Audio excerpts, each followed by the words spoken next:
Thank you for the introduction, Shannon. Before we get started, let me first explain what this webinar will be about, or not be about.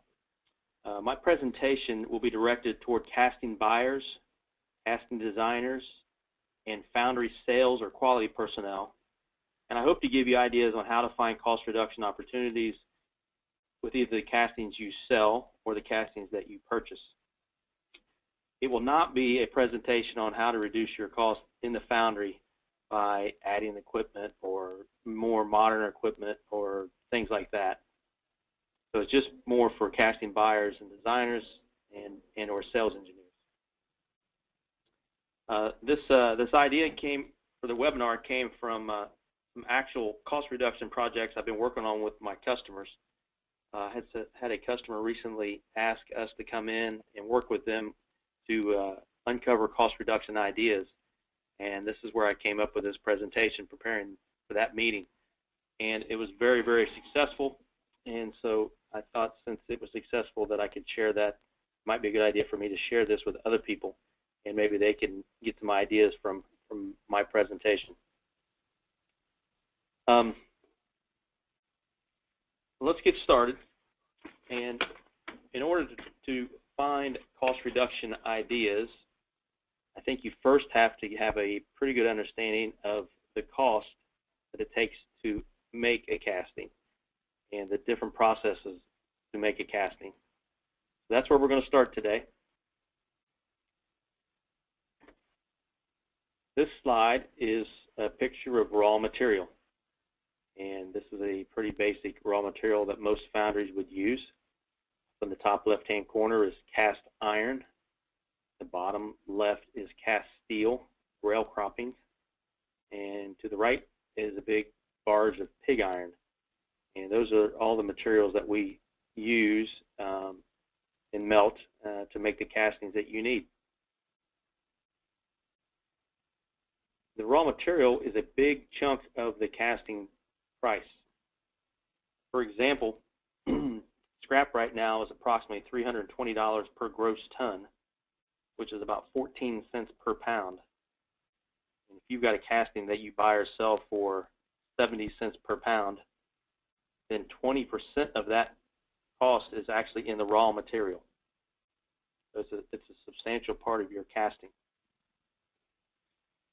Just as a side note, we feel that the raw material took a nosedive, a pretty substantial drop at the beginning of this year, somewhere around February, and it's dropped about $100 per gross ton, and we do feel that that's pretty well bottomed out, and we look for the remaining of the year to kind of be flat as far as pig iron and scrap steel and scrap iron.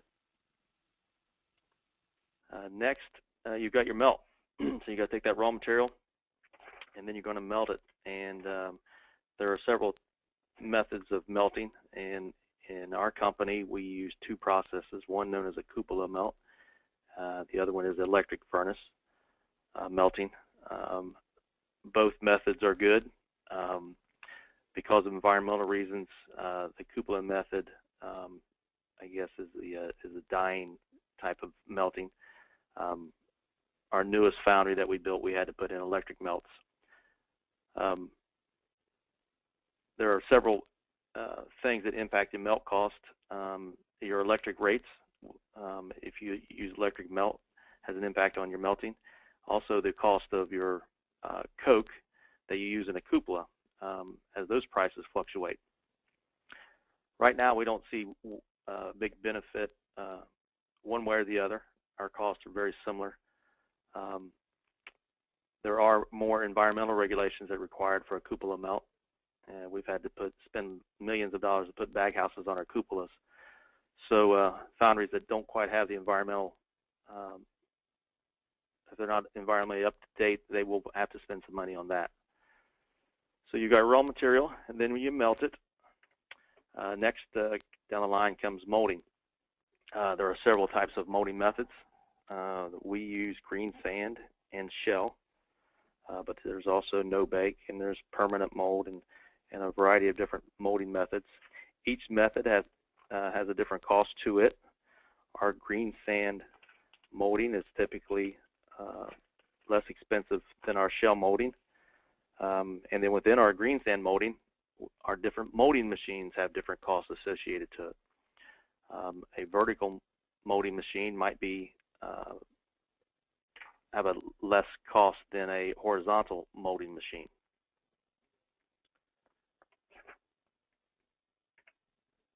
Cores. If your casting requires a core to make an internal passage, then you're obviously adding cost to your casting. However, sometimes cores can help reduce cost. If a core is used to reduce the weight of a casting or to reduce the amount of machining that is required on the casting, it could reduce some cost.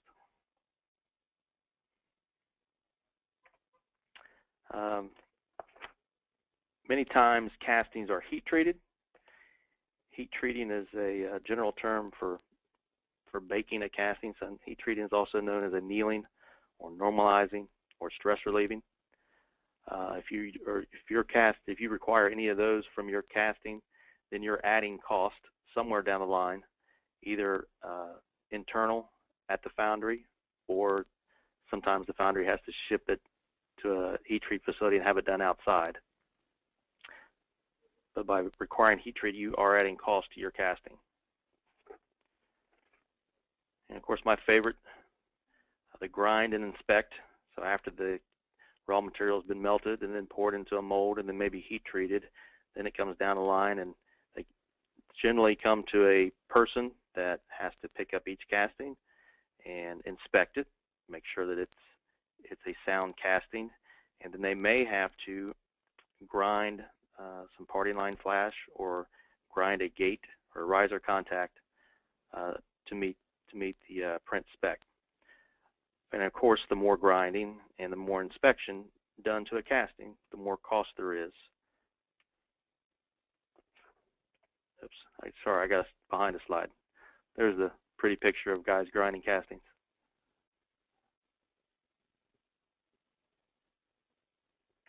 And of course, there's a possibility of castings being inspected. Some castings, if it's in aerospace, you may have to have castings inspected very closely. In some cases, you have to have them x-rayed.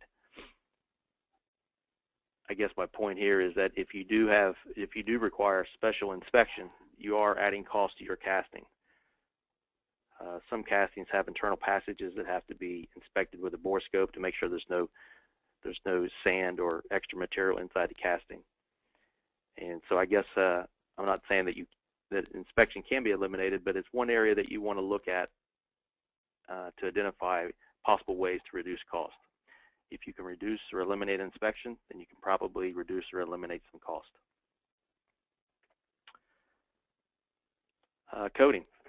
We have lots of customers that have their castings coated, either a powder coat or an e-coat. I wouldn't suggest that you could eliminate the coating. However, you might be able to switch from one type of coating to another. Powder coating and e-coating has a different properties, but they also have different costs associated with them. And of course, machining. Machining typically is what our customers do.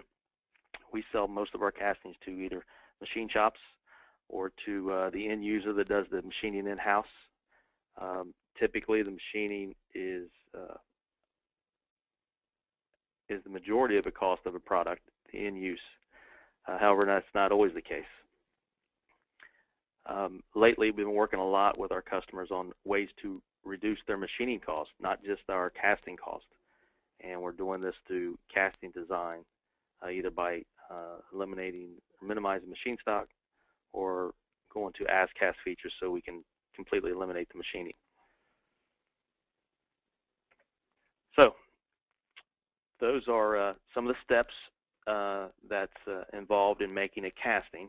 And so I'll pause here and make sure that see if anyone has any questions up to that point. You can type in your questions now, and we can answer those.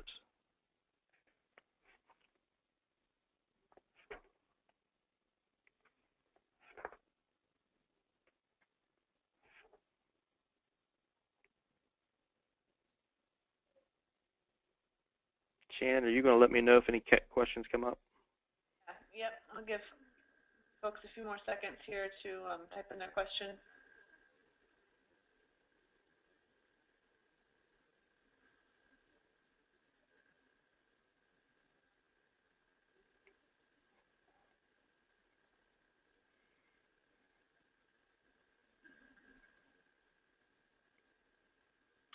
Okay, Tom, it looks like we're all good, set to go forward. Okay, great. Okay, now let's get into the meat of the presentation here. Oh, I'm sorry, Tom. We've got a couple more here that came in. First one is, what do you mean by value added? And I'll let you answer that one first. Value added, to me, means anything that you do kind of outside the foundry, which would be heat treating, painting, coating, inspection, or machining. I would consider those all value added. In other words, they're not the core principle at the foundry. And in today's, I'm not sure, in today's webinar, another question was, will you be covering the pros and cons of investment casting to reduce machining? I won't be able to answer on that. I'm not very familiar with investment casting. We don't offer that service, so unfortunately I won't be able to address that. All right, and then a question about the clarity of your fourth bullet point about cores. Okay. I guess you'll go into more depth on that? Yeah, I will actually be getting in more depth when it comes to Okay. cores. If we have time, I've got several slides on cores and adding, subtracting cores. All right, great. And then finally, how flexible is the process to carry out high volume when secondary operations are required? Obviously, if you have high volume parts, I think I understand what they mean. It's much easier to make a high volume part in a foundry than it is to coat it or machine it. It may require more equipment. We can produce castings a lot faster than someone can process and value add. So your value added, you may require substantial investment in equipment to keep up with the high volume concerning value add, like machining or painting. Okay, great, thanks. That was our last question. Okay. So now we'll get into this is really where this presentation started. I've been working with some of our customers recently on cost reduction opportunities or presentations, and working together, and it's really been nice. Where a team of manufacturing people from our customer and a team from our foundry get together, and we just go down a checklist, and we kind of developed a checklist of areas to look at, and I call this the why checklist. And if some of you that might be as old as me, I turned 50 this year, remember the show Columbo, and Columbo was a detective that would just go in and kind of ask the obvious questions and just keep asking why and why. And so I found that that's kind of what I do. It works out pretty well for me. And if you just ask why, sometimes you uncover things that that you can save some cost with. For example, we had a casting that we've been making for probably 30 years, and in our process control sheet, it said grind after, or shot blast after grinding. And I just saw that on our process control sheet, and I asked why. And I got the answer, well, that's the way we've always done it. Well, met with the customer. The customer says, no, you don't have to do that. So therefore, we were able to save some cost and pass that on to the customer. So this is kind of how this presentation got started, and it was very successful. And I thought, well, maybe I could share this with other people. I'm pretty involved with AFS, and so this is how this webinar got started. So this is the why checklist. And so I'm going to go through a lot of the things we just looked at, the different casting processes, and we're going to ask why, and just use some examples of areas that we might be able to save money. And hopefully this might resonate with some of you and give you some ideas. Material. All right, now so we make a basic grade of gray iron. We're a pretty basic foundry. We don't do ductile, no malleable, we're not aluminum, anything like that. So I can only focus on gray iron. But we do have several customers that ask us to alloy their iron. And I'm sure in most cases it's absolutely necessary. But I bet there's some cases out there that something's being alloyed and it may not be necessary. Maybe it's an old product line that was alloyed years and years ago and no longer needs to be needed. So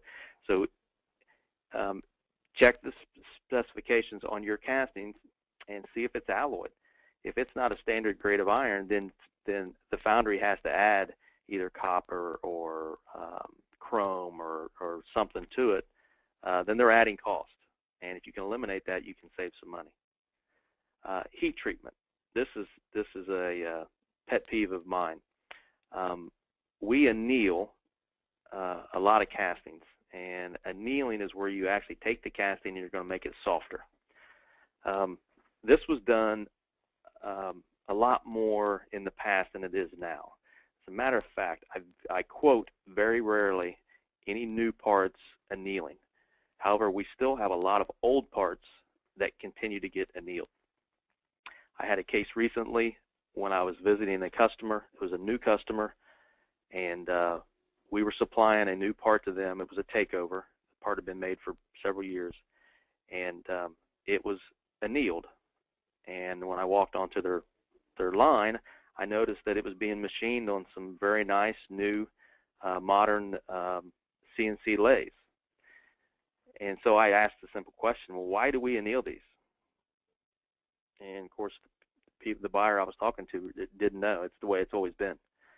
Well, as it turns out, when the parts were first designed, they were 20 or 30 years ago. They were machined on machining equipment that needed the material to be softer, and now with the new modern equipment, it no longer needed to be annealed. And so we're in the middle of a project right now where they're testing some unannealed castings, and it looks very, very favorable. The heat treatment cost can be substantial.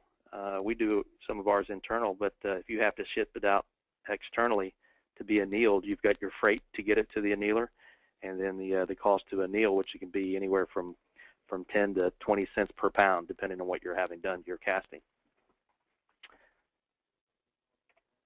Casting weight. This is somewhat of an easy way to save some money. If the casting weighs less, then it will cost you less. If it weighs more, it will cost you more. If you've got a heavy casting, you might try to lighten it up, put some lightener pockets in it, go to some as-cast features, or do a machine stock study. There are lots of times when you might have more machine stock than what you need. And consult with your foundry on what they think they need from machine stock. Generally, if you don't have enough machine stock, you may have some machining issues. It may be harder to machine, but there may be some opportunities there. This might be some low-hanging fruit, the casting.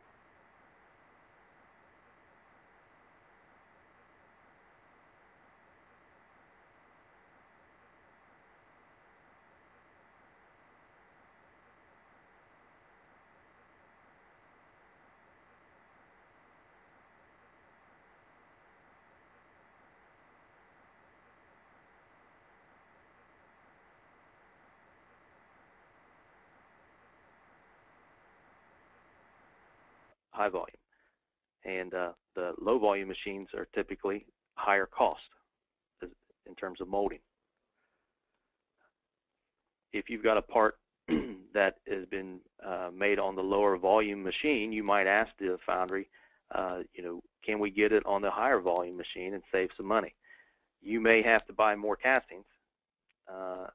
However, that's your decision.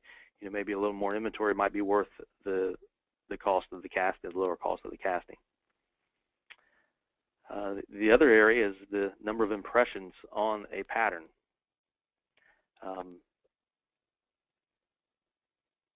Obviously, the more impressions on the pattern, the more parts you make per hour or per mold, and possibly more per hour. If you can squeeze on one or two more impressions, then you might be able to reduce your cost. I wouldn't think there'd be too many opportunities for this. However, it's worth discussing. Put on your checklist, at least ask, if you've got 2 impressions, can you get 3? You don't want to squeeze on too many. You may run into quality issues. However, it's still worth asking the question why. Cores. Can cores be eliminated by casting design? If we have time, if I don't run too long, I'm going to get into this in more depth on the latter part of this presentation. Sometimes I did a presentation not too long ago where we discussed eliminating cores but adding in more machining, and which is more efficient. So I'll get into that more in depth here in a few slides. Here's another one of my pet peeves, eliminating grind. If you buy a casting or you sell a casting and it has grind marks all over it, you might as well just strap dimes to those castings. The more grind marks, the more it's costing the foundry to make it. So my goal is to eliminate all grind. And the way that you can do that is, number one, quality patterns, quality molding equipment. The higher quality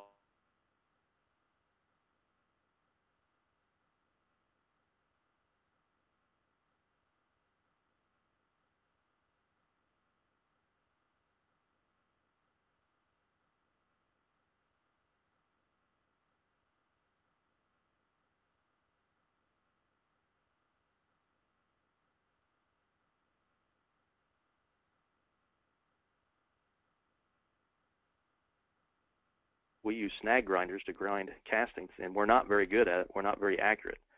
So you might be better off having your machine shop do that anyway. The other thing that, if it's possible, this needs to be done up front. If you can work with the machine shop and the designers to understand how much parting line flash is expected or normal, what size of gate is expected or normal, that can be put into the process, and you can save some cost up front. Once a fixture is already designed or a process, machining process is in place, it's tougher to get them to accept, a 1 millimeter parting line or a 4 millimeter gate. So if you can have this done up front, that is the time to do it.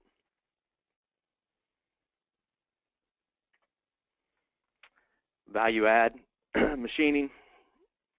Can you reduce the machining or increase the machining? And when I say increase the machining, maybe you can reduce the casting. If you eliminate a core, you might machine if the core is there to make a through hole.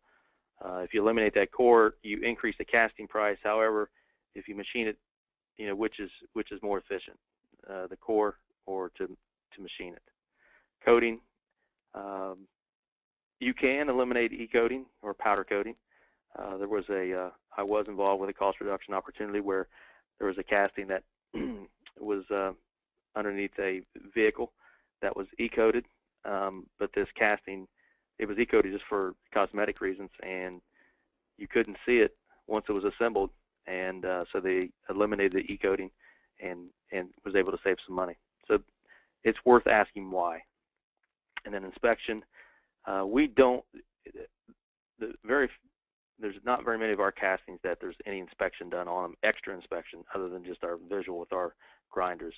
But I think it's a good, if you do require inspection, I think you need to ask why, and just make sure it's absolutely necessary. Packaging, absolutely ask why. How's it packaged? Is it in wood? Is it reusable? Is it in cardboard? Generally, if you're when we ship in cardboard, we charge the customer anywhere from $30 to $50 for the cardboard, and it's usually one time. If your volume is there, you might want to look into returnables or reusable containers. Most of our customers use either metal tubs or plastic baskets or some sort of returnable. There is a challenge with that. There's the freight cost of getting them back to the foundry. However, typically it's worth it if your volume justifies it. And of course, rust preventative.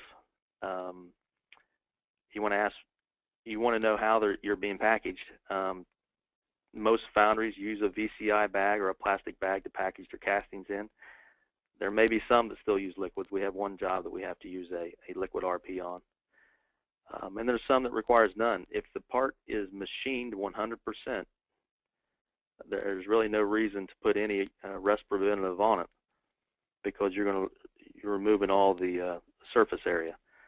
So if you've got a part that's machined 100% and it's being packaged in an expensive VCI bag, or it's being having some sort of RP put on it by liquid, then you might be able to eliminate that.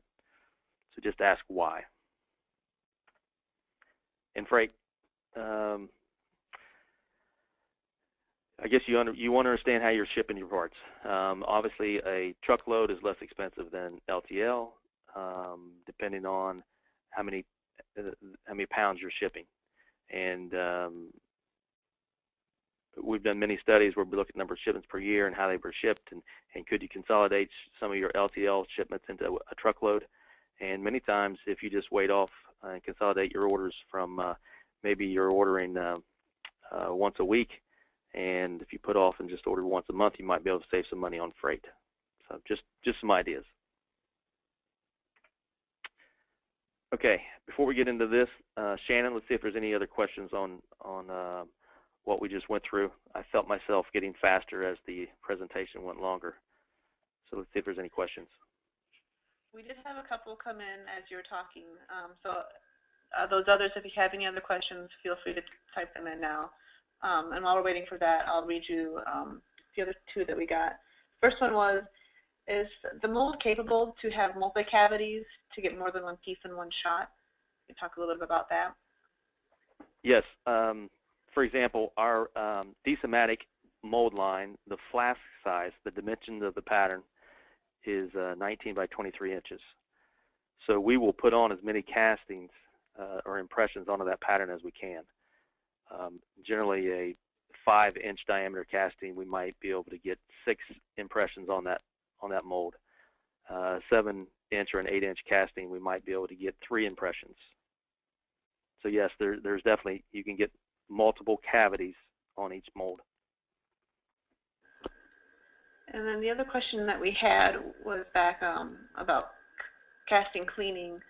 Why would shot blast after grinding be more expensive than before? Seems blast after would offer better appearance and dull, potentially sharp edges, offering improved consistency for locating and machining. Yeah, I wasn't very clear on that. We actually shot blast the casting, then it's ground, the parting line, and then it's shot blasted again. So we've added a step there. So by eliminating that step, we can save some money. All right, any other questions?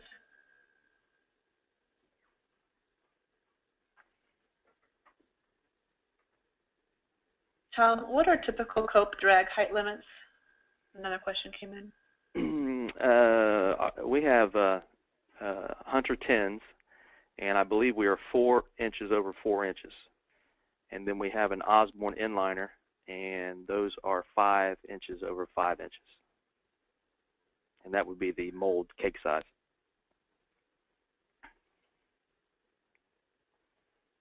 All right, any other questions?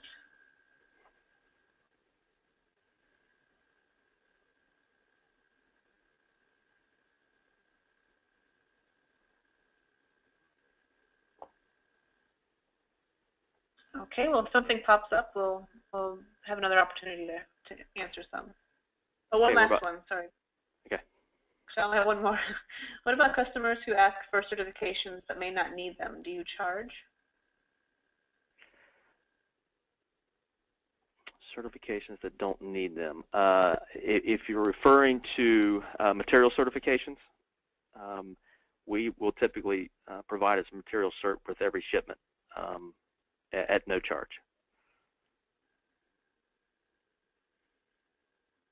All right, thanks. We can move on, and if you have any other questions, we'll address them again later on in the webinar. Okay. Shannon, I'm at 33 minutes. How much time do I have? I think if you can go, keep it under five minutes left. Okay, I think I can do that. So we can have some more time for Q&A. This is an area that I've been working with customers on to come up with, and I kind of coined this term, best cost casting design. And what I mean by this is looking at the total, every process in the casting, and that goes from making the casting and also machining the casting before it's assembled in whatever it's going to be assembled in. So let's find out let's come up with the best casting design for the lowest end cost. Sounds pretty simple, but I don't know that we always do that. So let me see if I can help explain this a little better. Sometimes you can have a lower casting cost, but your machining cost is high. Or maybe you can have a higher casting cost with lower machining cost. And then compare the two and see which would be better total cost. And I guess what I mean by that is when you have a lower casting cost, maybe you're near net shape, and maybe you're using a core to get to a near net shape. So your casting cost is high. However, that's saving you some machining cost. But maybe if you eliminated those cores and added on casting, more casting cost, you might lower your casting cost by eliminating the core, but your machining cost might be higher. And then you can compare the two and see which is best. So I got some examples here of what I'm talking about. This is a pillow block, kind of a typical pillow block that someone might make. It's a fictional casting that our designers just came up with. And I think you can see this part. To make this part, we have to use 3 cores. We're going to have a core in this area here to make this pocket where you might put a wrench in there. And then we also have a core in the center hole here to make this bevel, and a core on the back side to make the opposite clearance hole. So that requires 3 cores. And here are the 3 cores. We got the one for the center, and we got the 2 for the side. Cores are pretty expensive. So if you can eliminate them, you can definitely save some casting costs, although you will be adding some other costs somewhere else, possibly down the line. What we looked at is changing the design to something like this. And you might see there's with the cores on the sides, and here's a way to make it without the cores on the side, where we've added material. We also changed the ID so that it can be made without a core. So now we've eliminated 3 cores. Now in this design, we still have 1. And the core is to make those pockets underneath. Those pockets underneath are to reduce the weight of the casting, and then also to core in these bolt holes. So we could take it a step further. There's the core to make that bottom part, the yellow core. We can take it a step further, and let's eliminate the core altogether. So now this part is made with no cores. And you see the bottom side. Now this would require a lot more machining. You've got to machine the bottom surface. You've got to machine your bolt holes on these pads here, and then you've got to do more machining inside this hole here. But by working with our customer, we can try to determine. I can give them the casting price, 3 cores versus no cores, and then they can do their cost study on machining one way and then the other. So you can see a pretty big difference. Now, the other thing is the casting without the cores will weigh more than this. So you've got to take all that into consideration. But it's still a good. I think it's still good to ask why. And sometimes when you ask why, you might get you might find something that can be eliminated and save someone some money. whether it's you or your customer. So the bottom line for me, what I like to communicate to everyone is you got to work together. You got to work together with your foundries. You got to work together with your customers, and the companies that are willing to work together can save some money and possibly be more competitive versus their competition. I'm lucky enough that I've got lots of good customers that like to work on this kind of stuff, and so I really enjoy it. They see the value in working together, and you know, you got to be willing to open some books to a certain degree and be willing to work together. But in the long run, I think it's worth it. So, Shannon, let's open it up to questions, and I'll answer as many questions that we have. Great, thank you, Tom, for just a great presentation. We had one come in as we were moving on to this last section about tolerances. What tolerance can an as-cast part maintain? Trying to understand where the machining has to occur on a part. Yeah, you want to work with the, you know, casting processes can be different. You know, typically, you know, if you're talking about just a certain dimension, you know, it might be 30 thousandths of an inch in tolerance. But if you're going across parting line, that can change. So you really, I can't answer that with one answer. It depends on the casting, the size of the casting. Are you going to cross parting line? But if you work with your foundry, you know, you should be able to determine that.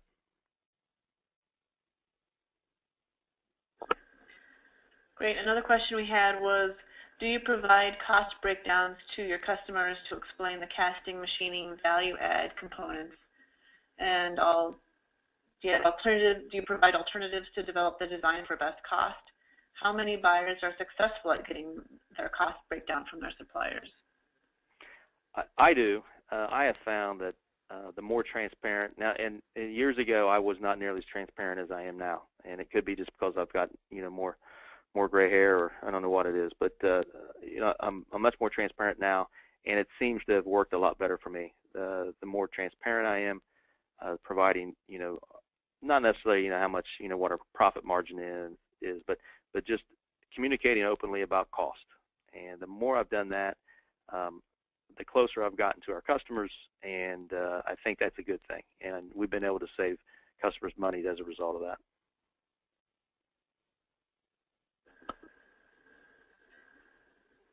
Thanks. Anyone else have any other questions? Go ahead and type them in. And again, we'll be sending the recording of the webinar and the copy of the slides tomorrow. Should be getting it in your email. You know what I did not do? Shoot, I should have put my email address on here if anyone wanted to contact me. I can put that in the email. Can you do that? Follow-up email. Okay. Yeah, put my email and my phone numbers. And if anyone has any questions after the webinar, please feel free to call me. I'll answer any questions you have, and if I can't answer the questions, I'll point you in the right direction to get the questions answered. Okay, we had a few more questions come in.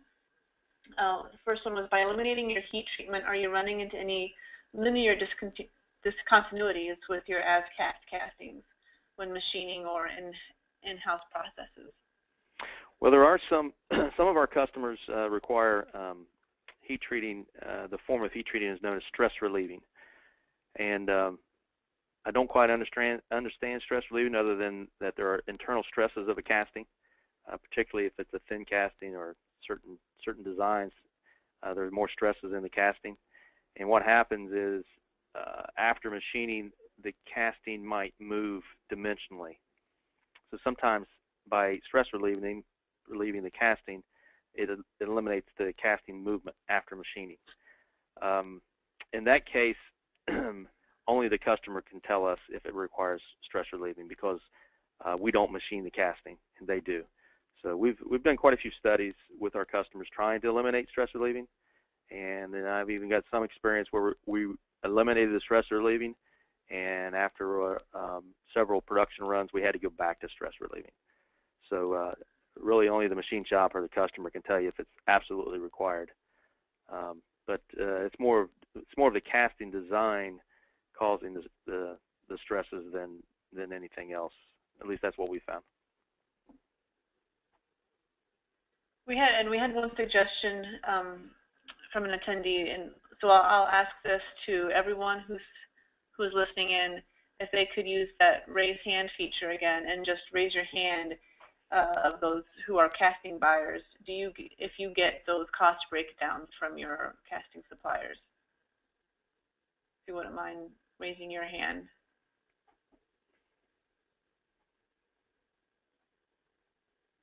So far we've got 2, 3, 4.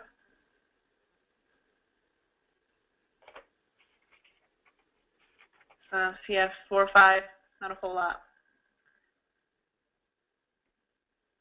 All right, Tom, another question was, what are risks of additional grinding costs due to coring, such as flash? Yeah, you got like core flash. It can't happen. You know, as you add a core, you're adding a parting line feature or a core flash feature, and if it's required to be ground, you're going to add some cost. If you can work with the machine shop up front to allow typical core flash, then you wouldn't have to grind it.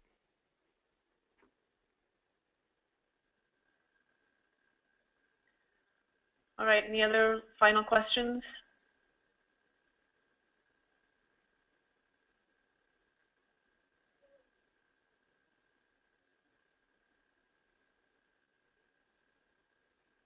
All right, well, if you think of something else later, feel free to email me or Tom at the email that you'll get tomorrow. Thanks again, Tom, for taking the time to talk with us, and thank you all to attending the webinar today. Shannon, are you going to send out a comment survey to the attendees?